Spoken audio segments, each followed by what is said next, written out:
Hi குட்டீஸ், இன்னைக்கு பார்க்க போகிற கதையோட பேர் என்னன்னா மந்திர விதை வெற்றியின் ரகசியம். ஒரு ஊரில் அருணுங்கிற குட்டி பையன் வாழ்ந்துட்டு வந்தானாம். அவனுக்கு ஒரு குறை இருந்துச்சான். பொறுமையே கிடையாதான், எல்லாத்துலேயுமே அவசரப்படுவானாம். ஒரு நாள் அவங்க வீட்டில் ஒரு செடியை நட்டு வச்சுட்டு அது வளரவே இல்லைன்னு கஷ்டப்பட்டுட்டு இருந்தானாம். அதை அவங்க அம்மா கிட்ட சொல்லும்போது செடியை வளர்க்குறதுக்கு பொறுமை வேணும்னு சொன்னாங்களாம்.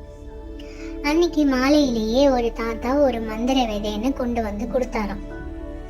இதை நீ நட்டு வச்சுட்டு நீ அவசரப்படக்கூடாது, பொறுமையா வளர்க்கணும்னு சொன்னாங்களாம். அதுக்கு தினமும் தண்ணி ஊத்திட்டே வந்தானா கொஞ்ச நாள் கழிச்சு வளரவே இல்லை, இது மந்திர விதையும் இல்லைன்னு சொல்லி போட்டுட்டு போயிடுவானாம். அதுக்கப்புறம் அந்த தாத்தா வந்து நீ மண்ணை தோண்டி பாரு, அந்த விதையிலேருந்து சில வேர் வந்திருக்கும்னு சொல்வாராம். அதை கேட்டுட்டு அதே மாதிரி செஞ்சானாம்.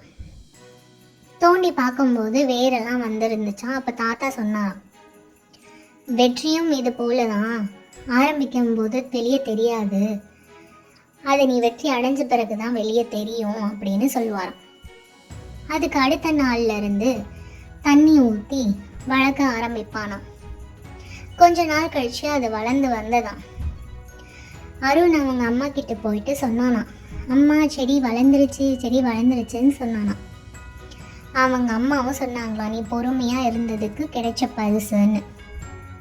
அந்த செடி கொஞ்ச நாளில், கொஞ்சம் மாதத்தில், கொஞ்சம் வருஷத்தில் செடியாக இருந்து கொஞ்சம் பெரிய செடியாகி மரமாகி பூக்கள் பூத்து காய்கள் எல்லாம் காய்ச்சுதான். மக்கள் எல்லோரும் சந்தோஷப்பட்டாங்களாம். அருணும் ரொம்ப பெருமையாக நினச்சானாம். கீழே வந்து மரத்துக்கு கீழே குழந்தைகள்லாம் விளையாடினாங்களாம். எல்லாருமே ரொம்ப சந்தோஷமாக இருந்தாங்களாம். அப்போ அந்த தாத்தா வந்து கேட்டாராம், மந்திரம் எங்கே இருக்குன்னு கேட்டாராம். அதுக்கு அருண் சொன்னாராம், என்னோட பொறுமையில் தான் இருக்கு அப்படின்னு. அடுத்த நாள்ல இருந்து அருணும் எல்லா விஷயத்தையும் பொறுமையாக செய்ய ஆரம்பித்தானாம். சைக்கிள் ஓட்டுறதுக்கு, ஓவியம் வரைகிறதுக்கு, புத்தகம் படிக்கிறதுக்கு எல்லாத்தையுமே வந்து பொறுமையாக கற்றுக்கிட்டு செய்ய ஆரம்பித்தானாம். அருண் இந்த கதையிலேருந்து கற்றுக்கிட்டது என்னன்னா, பொறுமையும் பயிற்சியும் இருந்தால் வெற்றி அடையலாம். பை.